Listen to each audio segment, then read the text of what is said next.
Hello, to reacting to a Battle of Midway. This is the part 2. Yeah, the title is called Hiryu Counterstrike. So I think Hiryu survived the last one, the first part of the Battle of Midway. And also this video was recommended to me by Sabit20. So I guess without further ado, let's watch the video. Right, here we go. Season 4, 1942. That is during the World War II. Inside Hiryu's ready room was Lieutenant Tomonaga Joichi. He was the airstrike leader that had just battered Midway. He and his fellow airmen were resting when suddenly a pilot walked in and shouted, "The Akagi's damaged! The Soryu and Kaga are burning! We're the only ship that hasn't been hit!" Tomonaga and the men made their way to the decks to see what was going on. And one can only imagine the shock and horror on the pilots' faces as they saw their fellow sister ships burning fiercely on the horizon. Revenge had to be taken. Some sort of retribution had to be delivered.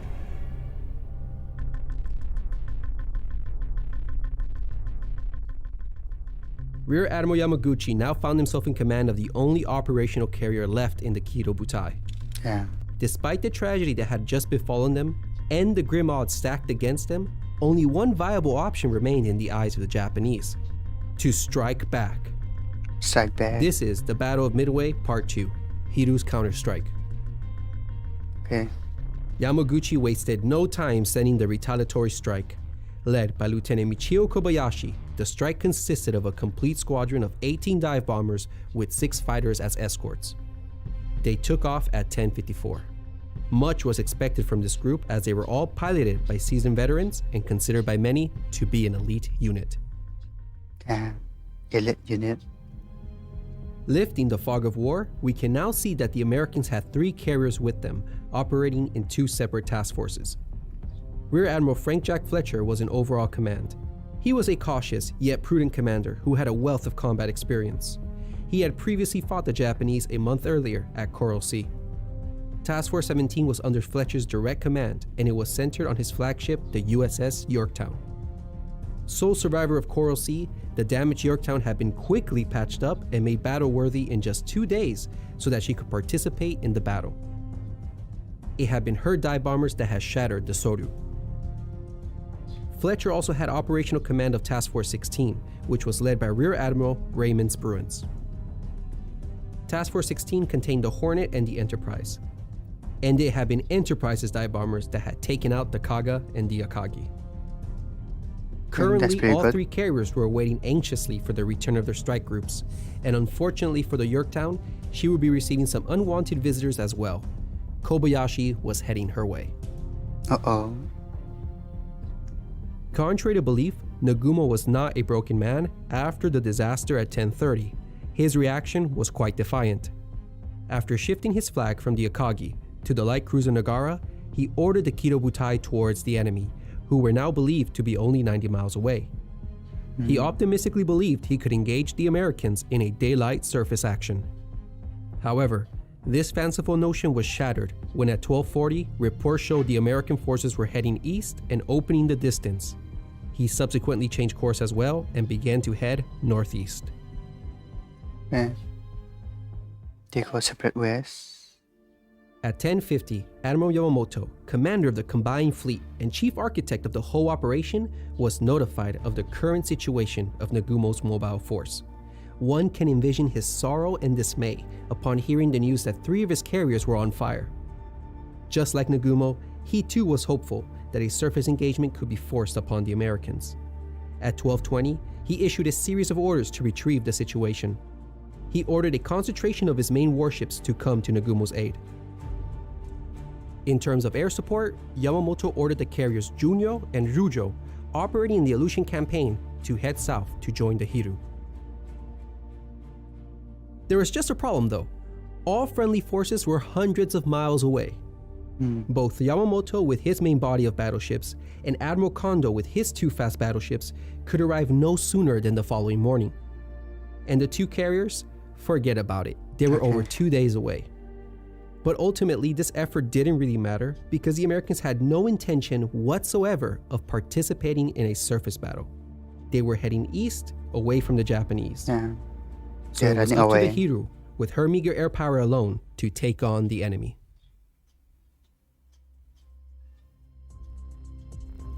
Dive bombing attack.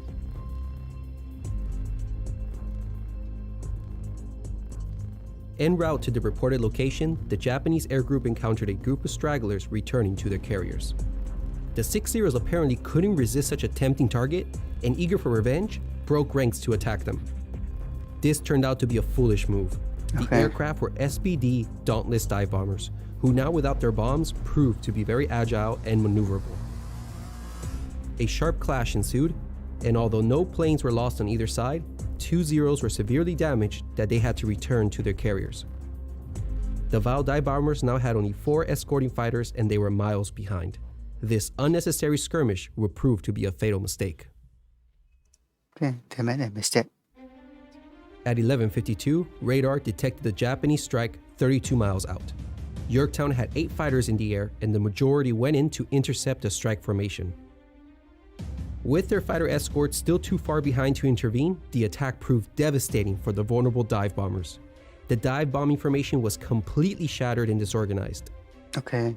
7 Vals were shot out of the sky before the Zeros finally made an appearance, but even then, they only managed to shoot down 1 Wildcat before losing 3 of their own. During this engagement, 2 additional Vals were destroyed and another 2 had to jettison their bombs, which meant it was now up to only 7 dive bombers to eliminate a carrier. The bombers decided to split into 2 divisions to attack the Yorktown. The first would attack directly from the west, while the other 4 would attack from the southwest, so that they could approach with the sun to their backs. Kobayashi's unit was reputed to be the best dive bombing squadron in the fleet, and they would soon confirm their elite status. The attack began at 12:10. The first plane was shot down, but his aim was true, striking the Yorktown abaft the number 2 elevator. The second got a near miss, starting a minor fire on the fantail. About The third and fourth missed their mark as the Yorktown was turning to port to throw off their aim. But the fifth bomber landed the most damaging blow. It exploded deep inside her hull, damaging the stack uptakes and snuffing out all but one of her boilers. Damn. Thick smoke began to gush out and Yorktown's speed dropped. Then, another heavy hit was scored, knocking out her forward elevator and starting several fires deep in her hull. There's some really skill. The attack concluded with the final plane scoring a near miss. 4 minutes after the attack, the Yorktown came to a halt and was dead in the water, with heavy fires on board. The carrier was out of operation. So Yorktown is gone. This picture shows the dive bombing attack in the initial stages. Notice the damaged dive bomber about to crash into the water. Its tail has been completely shot off. The dives conducted by Kobayashi's unit were nearly vertical and were held steady despite the intense anti-aircraft fire the Americans had put up. Hitting a moving target cruising at 30 knots was no small feat, and the result speaks for itself.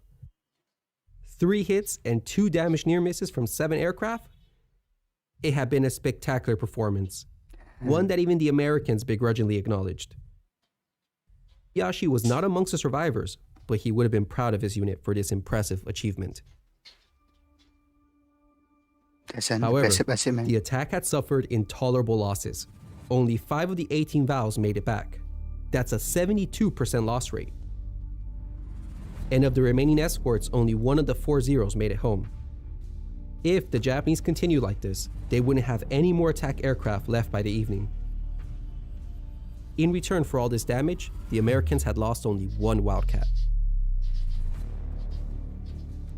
The survivors enthusiastically reported to Yamaguchi that they had left a carrier dead in the water and burning fiercely. By this point, the Japanese knew they were facing 3 carriers, and according to their scorecard, if 1 had been taken out, it meant that it was now 1 versus 2. The battle could still be won, although a considerable amount of luck would be needed. True. 1 versus 2.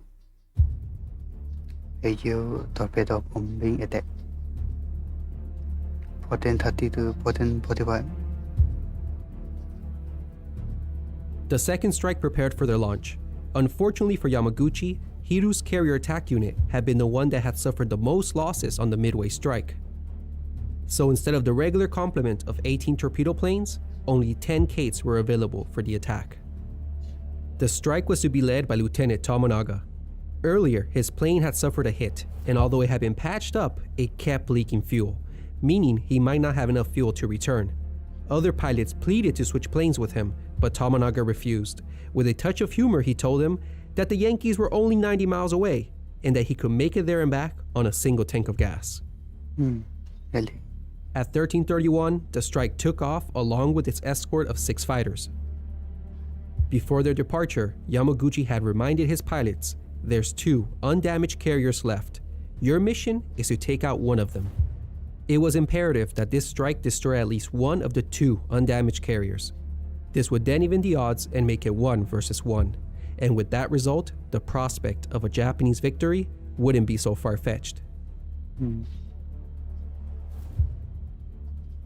En route to the target location, the air group sighted a carrier task force 30 miles away at 14:30. The carrier was not on fire, nor showed any indication that it was damaged. So clearly, this had to be one of the undamaged ones. Accordingly, Tomonaga settled on attacking this untouched force. However, unbeknownst to the Japanese, this was not a new carrier. It was the Yorktown again. American damage control had been superb, and following the dive bombing attack, the Yorktown's crew had been able to put out the fires and had restored enough of her boilers to bring her up to 19 knots. Thus, Hiryu's second attack was about to be spent on an injured carrier. Tomonaga approached from the carrier's port quarter. He decided on executing a standard split attack. Radar had detected the incoming strike 45 miles out, but only 6 fighters were available.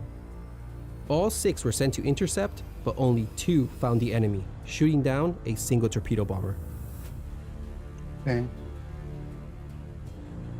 By this point, the Yorktown had begun an evasive turn to starboard, giving Tomonaga a poor attack angle. In response, he divided his small force once again to conduct yet another anvil attack. The 4 planes were about to pass the outer ring of escorts when this picture was taken from the USS Pensacola. Note the heavy anti-aircraft fire that Tomonaga and his pilots had to fight through. The Americans would have to throw everything they could at this attack to save their carrier. Fortunately, they had one of their own best pilots on scene, Lieutenant Commander Jimmy Thatch. Having just taken off from the Yorktown, he was determined to repel this assault. Coming in at 200 feet and flying at 200 knots, Lieutenant Tomonaga steadied his aircraft to make his torpedo run. To his right, a Wildcat came roaring towards him. It was none other than Jimmy Thatch, and he delivered a devastating pass at Tomonaga's plane. The aircraft was badly damaged and set on fire. Nevertheless, with nerves of steel, Tomonaga pushed on and with impressive skills, still managed to launch his torpedo. His plane crashed shortly afterwards, killing him and his crew. Unfortunately for Tomonaga, his torpedo did not hit. His wingman also missed and was later shot down, and the other 2 of the group were also brought down with none of their torpedoes hitting their mark. So none of them. However, their sacrifice was not in vain, for it had lined up the Yorktown for the 2nd Division's attack. These 5 swooped in and scored 2 devastating hits on Yorktown's port side. In summary, Tomonaga's attack had cost the Japanese 5 torpedo bombers and 2 Zeros. The Americans had lost 4 fighters. A photograph captured the moment the torpedo struck. It was this attack that had dealt tremendous and decisive damage to the Yorktown. She lost all power, 3 of her boilers were knocked out, her rudder was jammed, and with water gushing in, a severe list developed. It seemed apparent that the carrier would capsize at any moment, which would have caused a heavy loss of life. So the captain ordered abandon ship at 1500. The Yorktown was now definitely out of the fight. By 1545, Hiryu's surviving planes had landed. At this point, the Hiryu was exhausted. Mind you, they had been in constant action for the last 10 hours. Just 10 minutes after they landed, Nagumo received a report from his scout planes. It revealed the truth of Tomonaga's attack. The strike had hit the same carrier as before. So it was still 1 versus 2. With the odds still stacked against them, the Japanese finally decided it was time to retreat and open the range with the Americans. Yamaguchi looked at what remained of his strength, and it was pitiful. Only 4 bows and 5 cates remained. Incredibly, the Admiral was still determined to attack the Americans. He would send a dusk attack with these 9 planes and then call it a day. But first, his exhausted men needed a respite from all the action. The men went in to eat and rest before launching their last counterstrike. However, the airmen would never get that chance. What happened? Why did you close the distance with the Americans all afternoon? At this point, there's a distressing issue that has to be discussed. It's the controversial decision of Nagumo to close the range with the Americans once they had been discovered. After the 1030 disaster, Nagumo had been left with a single carrier, the Hiryu. The importance of this carrier cannot be overstated. Nagumo was in possession of an expensive military hardware that Japan could ill afford to lose. The Japanese had to fight intelligently from this point onwards. Early reports had indicated that the Americans were closing the gap and only 90 miles away. So fair enough, hopes for a surface engagement was justified. Therefore, Nagumo's decision to charge northeast to close the distance was reasonable. But there is something wrong with this picture. It's this, the Hiryu tagging behind Nagumo's surface force. A carrier has no business in a surface engagement. Not only that, but closing the distance keeps you within the enemy's strike range, and this was absurd. So why are they doing this? Why is the Hiryu still closing the distance with the Americans? Well, we don't really know. Maybe Nagumo believed the Americans were also seeking a surface engagement? But by 1240, this was shown to be highly unlikely based on the Americans changing course to the east away from him. So what it seems like is that after 1030, the Japanese became short-sighted and got this type of tunnel vision where they were just focused on one thing, destroying the enemy. For both Nagumo and Yamaguchi, this fight had become personal. They were so determined to exact revenge and so caught up in the heat of the moment that they forgot to employ their assets carefully. Also, cultural and societal norms may have begun to cloud their thinking. Japanese society places a lot of value on honor and fulfilling one's duty. And we can see this occurring throughout World War II, with many soldiers ending their own lives rather than being taken prisoner, which was seen as a shameful act. There's a popular Japanese phrase that says, "Please continue trying to do your best." In other words, at this moment, winning was optional, but trying your hardest was not. Even if the situation was hopeless and doomed, they had to show that they were at least trying to win. But by doing so, they lost sight of the bigger picture. Saving this last precious carrier could have so well aided the Japanese in future operations. Both are to blame for this imprudent decision. It seems as if both were more concerned with preserving their personal honor instead of focusing on preserving this invaluable and irreplaceable carrier of their nation. Admittedly, striking back at the enemy had made good sense, but exposing your carrier to American air attack had not. So what they should have done is that they should have let the surface units close the gap, but not the carrier. They could have detached the Hiryu with an escort to the west and opened the range even before Tomonaga's force had taken off at 1330. Her aircraft still had the range to strike the Yorktown and make it back home. But instead, the Hiryu spent all afternoon closing the gap with the enemy. Only at 1550, when reports confirmed that the Hiryu was still facing 2 operational carriers, did she head northwest. But by this point, it was too little, too late. Too late. The consequence for their reckless decision had already caught up to them. The Americans had lost contact with the enemy after the 1030 attack. They didn't know where the Hiryu was, so at 1133, the Yorktown began sending out search planes to regain contact with the enemy. One of these planes had already reached the search limit, but the pilot decided to push just a little further. At 1430, his perseverance paid off when on his return leg, he came across the Hiryu. It was only 130 miles away from Task Force 16, well within strike range. If the Kidobutai had turned northwest immediately after launching Tomonaga's strike at 1330, the Hiryu would have been 35 miles further west at 1430, and chances are she would have never been spotted.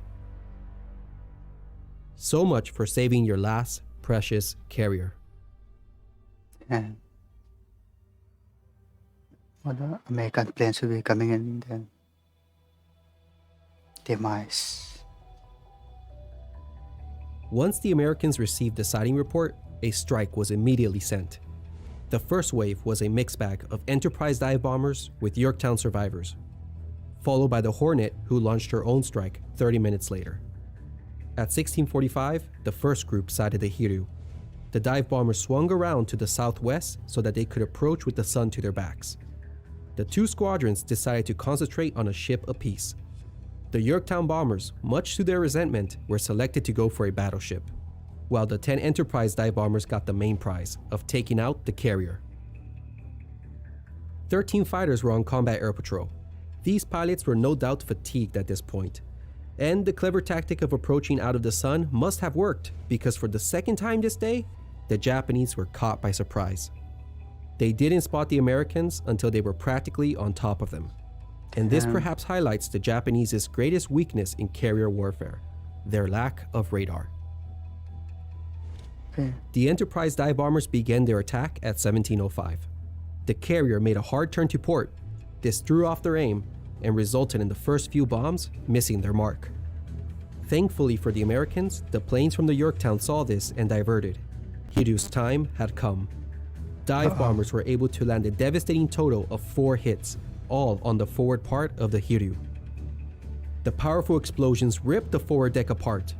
Although the Hiryu hadn't been as packed with fueled-up and armed aircraft like her 3 sisters, 4 bombs were enough to shatter this lightly armed carrier. Flight operations were out of order for the Hiryu. The remaining Dauntlesses went for the battleship but missed. 15 minutes later came Hornet's group. They ignored the Hiryu, seeing that she was doomed, and went for the cruisers, but to no avail. No hits were scored. In total, the Americans lost only 3 aircraft in the attack. All 4 carriers were now out of operation.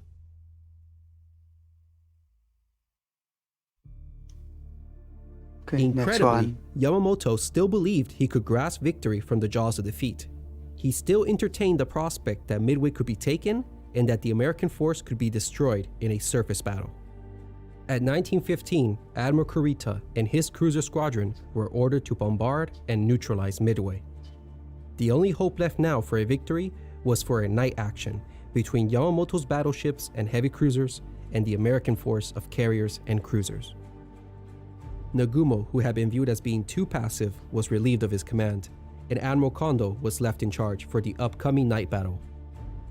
However, by 2330, no contact had been made, and it was obvious that no surface engagement was forthcoming. If he continued east, he would place his ships in a vulnerable situation the following morning against American air attack. So reality finally began to sink in, and shortly after midnight, he canceled the bombardment of Midway and ordered Kurita to change course to the northwest and join up with the main body. That makes Soon, sense. orders for a general retirement of all his forces were sent, and at 0255, Yamamoto officially canceled the Midway operation. The scuttling of Kidobutai. Back to the scene of devastation, the Japanese carriers had been caught in the most vulnerable state possible, with fueled up and armed aircraft on board. As mentioned, each bomb hit was made worse by the secondary explosions that took part inside the hangars. Damn. The fires were fed and nourished by the fueled-up strike planes, the bombs and torpedoes that hadn't been stored away safely, the fuel in the fuel lines, and other flammable materials found throughout the ship. And efforts to fight the fires successfully were hampered by many reasons. One was the poor design of the Japanese carriers, which made them ill-prepared to absorb damage and continue fighting. Second, fire hose and foam spraying systems were installed, but the water mains were damaged during the attack, rendering the systems inoperable. Okay. And also, Japanese fire control abilities were simply subpar. So the fire steadily prevailed, and despite their best efforts, Japanese damage control equipment and training were simply not up to the task. The fires could not be extinguished, and this sealed the fate of the carriers. Soryu and Kaga were burning wrecks. After much deliberation, the decision was made to scuttle them. The Soryu sank at 1913 and lost 711 men. That's a lot. The Kaga sank in 1925. She lost the most personnel of all the carriers, losing 811 officers and men. There was a lot of hesitation with the Akagi, being that she was the flagship of the Kido Butai, but eventually she too was ordered to be scuttled. She sank the following morning, taking 267 souls with her. The Hiryu suffered the same fate.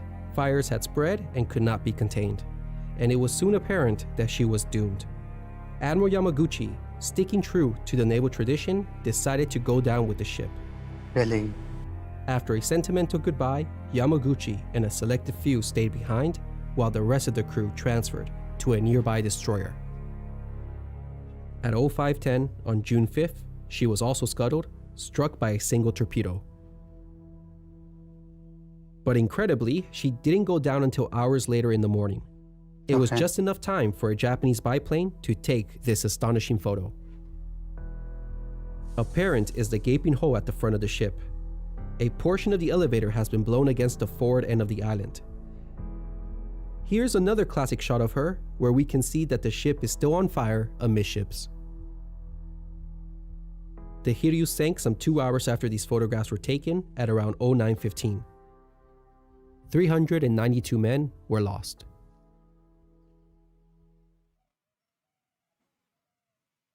The decisive phase of the battle was over, yet clashes continued for the next 2 days, which led to the sinking of the Japanese cruiser Mikuma and the Yorktown.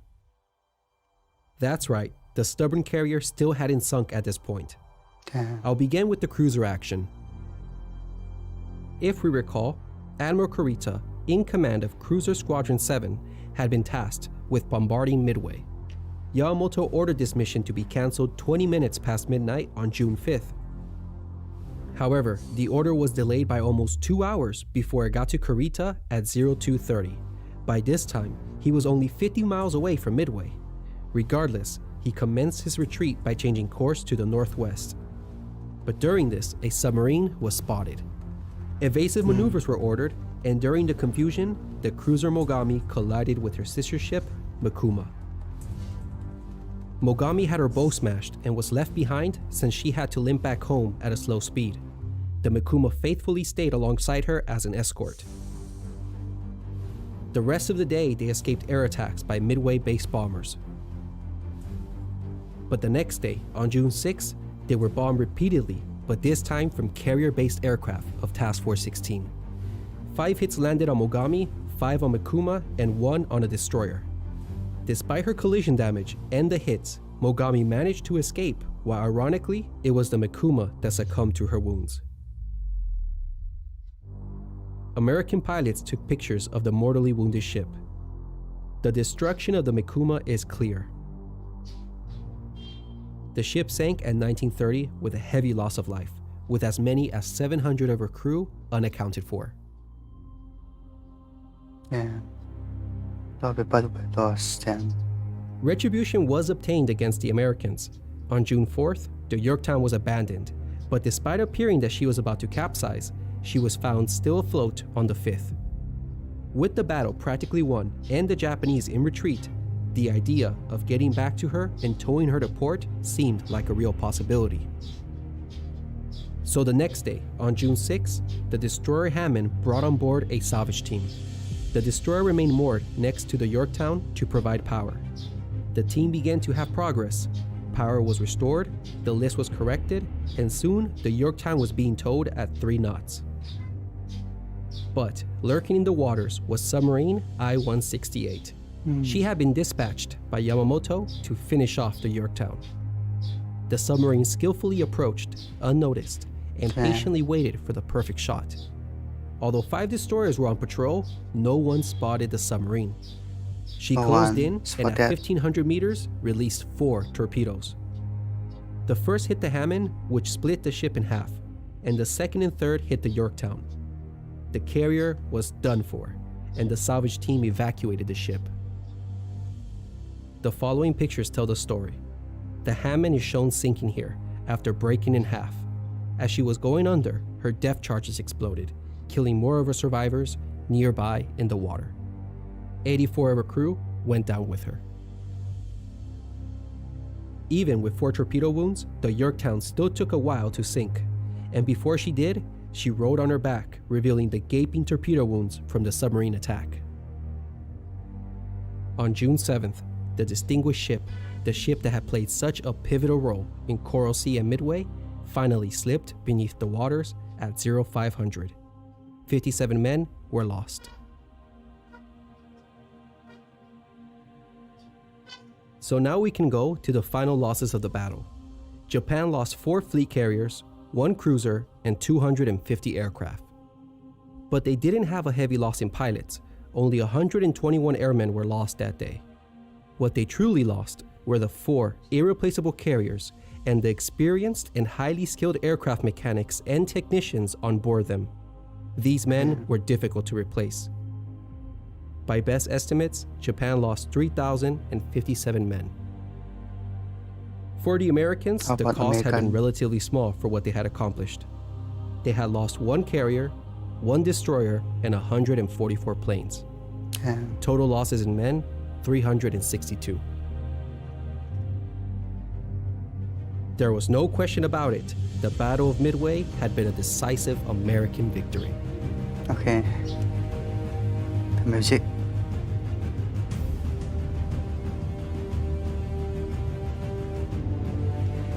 I guess that's the end of the video there. So it is obvious that Americans won the battleship. I don't know what other information will be available in part 3, but we'll watch it again. So make sure to stay tuned for part 3. It was actually a really interesting video to watch. It is almost like watching a movie. I didn't even realize that this actually exists in real life. Just very sad that they have to do that. And I'm going to end the video there. Make sure to subscribe if you haven't and like the video to end. I'll see you in the next video. Bye bye.